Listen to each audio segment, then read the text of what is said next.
রাখেন। আলহামদুলিল্লাহ আলহামদুলিল্লাহ ওয়া কাফা ওয়া সালামুন আলা ইবাদিল্লাযিনা ইসতাফা বা'দ। আউযু বিল্লাহি মিনাশ শাইতানির রাজীম। বিসমিল্লাহির রহমানির রহিম। ওয়া আ'ইদু লাহুম মাস্তাতা'তু মিন কুওয়া। সাদাকাল্লাহুল আযীম। ইসলামী আন্দোলন বাংলাদেশ চাটখিল থানা শাখার উদ্যোগে আয়োজিত আজকের এই গণসমাবেশের সম্মানিত সভাপতি, উপস্থিত রয়েছেন আজকের আমন্ত্রিত অতিথিবৃন্দ, উপস্থিত রয়েছেন অত্র থানা শাখার আন্দোলন, ছাত্র আন্দোলন, শ্রমিক আন্দোলন, যুব আন্দোলন সহ আমার সামনে উপবিষ্ট বিভিন্ন স্তরের ভাই। আল্লাহ রাব্বুল আলামিনের দরবারে আমরা শুকরিয়া আদায় করছি যে আল্লাহ সুবহানাহু ওয়া তাআলা স্বাধীনভাবে উন্মুক্ত ময়দানে মানুষের ভাগ্যের পরিবর্তন কথা বলার জন্য আজকের এই স্বাধীন প্রোগ্রামে আমাদের একত্রিত হওয়ার তৌফিক দান করেছেন। আমরা শুকরিয়া আদায় করছি আলহামদুলিল্লাহ। গত 5 আগস্টের পরে বাংলাদেশের চিত্র আর গত 53 বছরের বাংলাদেশের চিত্র এক নয়। 70 নির্বাচনের পর 71, এই পরবর্তীতে যতগুলো শাসক দেশে শোষণ করেছে, কেউ আমাদের আপনজন ছিল না, কেউ দেশের দেশপ্রেমিক ছিল না, কেউ না স্বাধীনতার ঘোষণা পাঠ করেছেন, আবার কেউ বা স্বাধীনতার নেতৃত্ব দিয়েছেন। এই দুটি দাবিকে কামড়াকামড়ি করতে গিয়ে তারা তাদের দলীয় আঘের গুছিয়েছেন, কিন্তু এই তৌহিদি জনতা, এই দেশের আপামর জনতার কোন ভাগ্যের পরিবর্তন তারা করেননি। এদেশে যতগুলো শাসক এসেছে প্রত্যেকে আমাদের উপরে, আমাদেরকে প্রজা ভেবে তারা শাসন ভূমিকায় ছিল, শাসকের ভূমিকায় ছিল নয়। তারা শোষণ করেছেন, জুলুম করেছেন, নিপীড়ন করেছেন। এরা প্রত্যেকে নিপীড়ক ছিল, এরা প্রত্যেকে অত্যাচারী ছিল, এরা প্রত্যেকে জালিম ছিল। নচেত বাংলাদেশ আজকে এই দারিদ্র সীমার নিচে থাকবার কথা নয়। আমরা জানি বাংলাদেশের সাথে একত্রে স্বাধীনতা লাভ করেছে মালয়েশিয়া, একত্রে লাভ করেছে সিঙ্গাপুর। আজকে সিঙ্গাপুর বিশ্বের দরবারে মাথা উঁচু করে তারা স্বাধীনভাবে বেঁচে থাকবার সংগ্রাম করা শেষ করে দিয়েছে। তারা একটা উন্নত রাষ্ট্রের মর্যাদা পেয়েছে, কিন্তু বাংলাদেশ আজও পর্যন্ত দারিদ্র সীমা থেকে উপরে উঠতে পারে নাই। এই কারণ বিগত 53 বছরে যারা আমাদেরকে শাসন করেছে প্রত্যেকেই ছিল শোষক, প্রত্যেকেই ছিল নিপীড়ক, প্রত্যেকেই ছিল দুর্নীতিবাজ। সময় এসেছে কথা বলার। 5 আগস্টে যে বিপ্লব গঠিত হয়েছে, এই 5 আগস্টের বিপ্লবে ইসলাম আন্দোলনের ভূমিকা, পীর সাহেব চৌধুরীর ভূমিকা, আমাদের প্রত্যক্ষ পরোক্ষ ভূমিকা আপামর তৌহিদি জনতা জানেন। আমরা কে দিতে রাজি নেই। আমরা এদেশের রাজনীতি করি এদেশের মানুষের ভাগ্যের পরিবর্তনের জন্য। ইসলাম আন্দোলন 91 সালের পর থেকে আজ পর্যন্ত রাজনৈতিকভাবে কোন কালিমা তাদের গায়ে লেগেছে এই ইতিহাসকে বলতে পারবে না। ইসলাম আন্দোলন প্রতিষ্ঠা লাভ করবার পর থেকে যখনই যে অবস্থায় দেশ জনগণের পাশে দাঁড়ানো দরকার ছিল, তখনই সেই পর্যায়ে তারা ভূমিকা রেখে দেশের পক্ষে, মানবতার পক্ষে, ইসলামের পক্ষে ভূমিকা রেখেছে। আমরা এর বিপরীতে দেখেছি ইসলামী অনেকগুলো দল ছিল, অনেকগুলো দল এই দেশের মধ্যে ইসলামের বাহিরেও ছিল।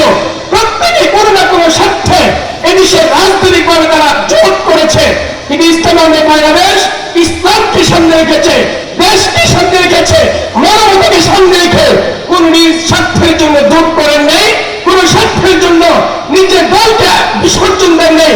আজ পর্যন্ত ইসলাম আন্দোলন বাংলাদেশ আসল আদর্শ বিসর্জন দিয়ে কোন রাজনীতি করেছে এই দেশকে বলতে পারবে না।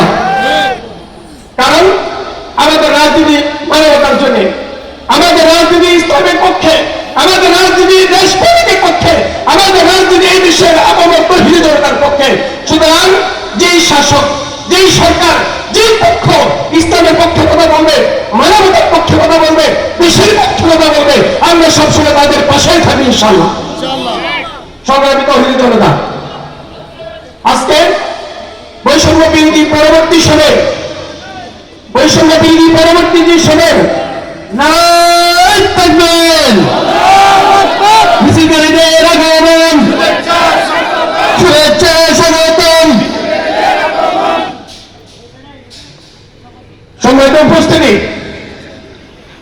আমরা বৈষম্যবিরোধী আন্দোলনের পরবর্তী 3টি মাস অতিক্রম করেছি।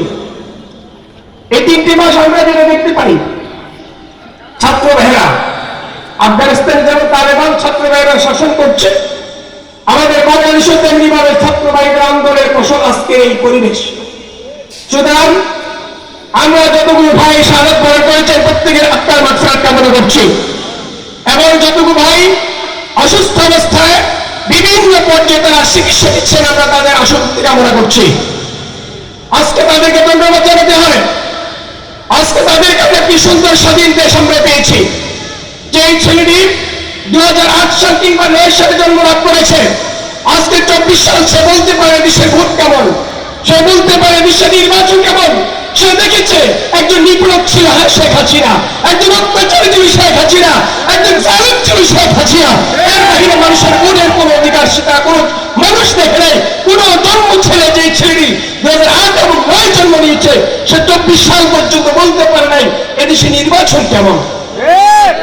কারণ 9 সালে আমরা দেখেছি শেখ হাসিনা ক্ষমতায়, 14 শেখ হাসিনা ক্ষমতায়, 18 শেখ হাসিনা ক্ষমতায়, 24 শেখ হাসিনা ক্ষমতায়, বারবার একই ব্যক্তি ক্ষমতায়। এটাই আমাদের জন্মগ্রহণ করা যে ছোট্ট শিশুটি দেখেছে, আজকে সে বুঝতে পেরেছে আসলে অতীতে যারা ছিল তারা কে, আর এখন যারা আসছেন তারাও তারা এর একটা পরিচয় স্বাভাবিক তারা পেয়েছে। 3 মাস হলো নতুন ভাবে স্বাধীনতা। এরপর আমরা কি দেখতে পেলাম? আন্দোলন করেছে ছাত্ররা, আন্দোলন করেছে আমরা, আন্দোলন করেছে দেশের আপামর সকল শ্রেণীর সর্বস্তরের জনগণ। 1 মাস যেতে না যেতেই এই বিপ্লবের ক্রেডিট দেওয়া শুরু হয়েছে। কেউ বলে যে অমুক দলের ক্রেডিট, কেউ বলে যে অমুক দলের ক্রেডিট। আমরা বলি কোন দলের ক্রেডিট নয়, এটা হচ্ছে জালিমের বিরুদ্ধে মুসলিমের লড়াইয়ের বিজয়ী। এদেশ ইসলামের বাংলাদেশে এই বৈষম্যবিরোধী আন্দোলনের মধ্যে তাদের ভূমিকা ছিল, বিএনপির ভূমিকা ছিল, এদেশে জামাতের ভূমিকা ছিল, সকলের ভূমিকা ছিল। কিন্তু ক্রেডিট দেওয়ার মতো কারো পক্ষে বলার সুযোগ নাই। কারণ হাসিনা গত 17 বছর তার জুলুমের একটি প্রায়শ্চিত্ত পেয়েছে, মুসলিমের বিজয় হয়েছে, জালিম পরাজিত হয়েছে। সুতরাং ভাইরা, এখন আমরা কি চাই? আমরা চাই 5 আগস্টের স্বাধীনতার পরে এদেশের আমরা এদেশের মানুষের মসজিদে তারা একটা মেসেজ আপনাদেরকে দিয়েছে। সেই মেসেজটি হলো, ইসলাম যদি ক্ষমতায় আসে এদেশের প্রত্যেকটি দল মত নির্বিশেষে প্রত্যেকটি ধর্মের মানুষটি এরা পান।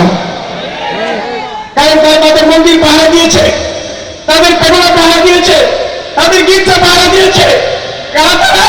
তারা টুপিওয়ালা, তারা দাড়িওয়ালা, তারা মাদ্রাসার ছেলে, তারা মসজিদের ইমাম, তারা ইসলামী সংগঠন নেতা, তারা আপনার পাশে দাঁড়িয়েছে। এই মেসেজটা দিচ্ছে যে ইসলাম যদি ক্ষমতায় যায় আপনার ধর্ম আমাদের কাছে নিরাপদ, আর কারোর কাছে অতীতে 53 বছর নিরাপদ ছিল না। ইসলামী সংগঠনগুলো গত 53 বছর এদেশের শাসনের ভূমিকা ছিল না। এদেশের শাসনের ভূমিকা যারাই ছিল তারা হিন্দুদের সম্পত্তি দখল করেছে, তারা হিন্দুদের নির্মূল করেছে, তারা হিন্দুর টান ফেলে একবার এক এক সময় হিন্দুদের বিরুদ্ধে জুলুমের অবস্থায় জালিমি ভূমিকায় ছিল। এজন্য আমরা আজকে ইসলামের বাংলাদেশের স্টেজ থেকে ঘোষণা করছি, স্বাধীনতা 5 তারিখের পরে আমরা যেমনই ভাবে আপনাদের গির্জা পাহারা নিয়েছি, আপনাদের জান মাল ইজ্জত আপনাদের নিরাপত্তার দায়িত্ব নিয়েছি, আগামীতে যদি আপনারা ইসলামকে ক্ষমতায় দেন আমরা আপনাদের নিষ্ঠতা দিচ্ছি। ইসলাম ক্ষমতায় গেলে আপনাদের জান মাল ধর্ম বর্ণ সবকিছু নিরাপদ থাকবে ইনশাআল্লাহ।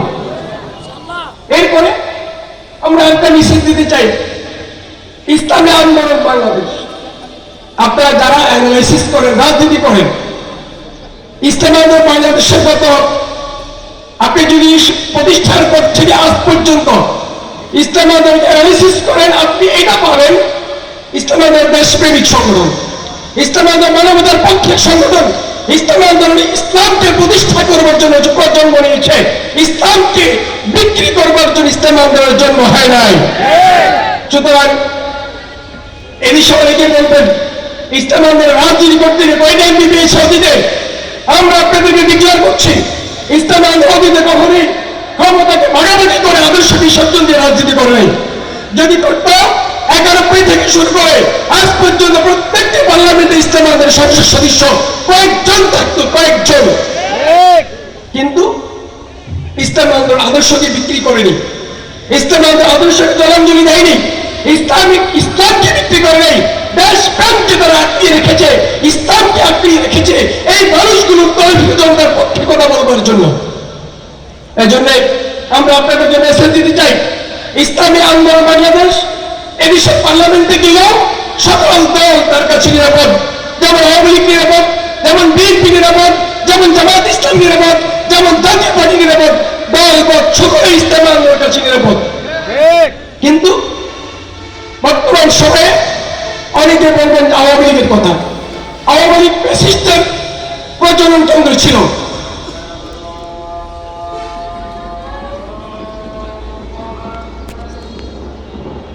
মানবতার পক্ষে কথা বলবার, স্লোগান তুলবার এবং পার্লামেন্ট ইসলামের পক্ষে কথা বলবার, মুখ পাঠানোর তৌফিক দান করেন। আমরা সকলেই আমিন বলি। আল্লাহ তাআলা আমাদের সকলকে কবুল করেন, এই প্রোগ্রামকে আল্লাহ তাআলা কবুল করেন। ওয়া মা তৌফিক ইল্লা বিল্লাহ।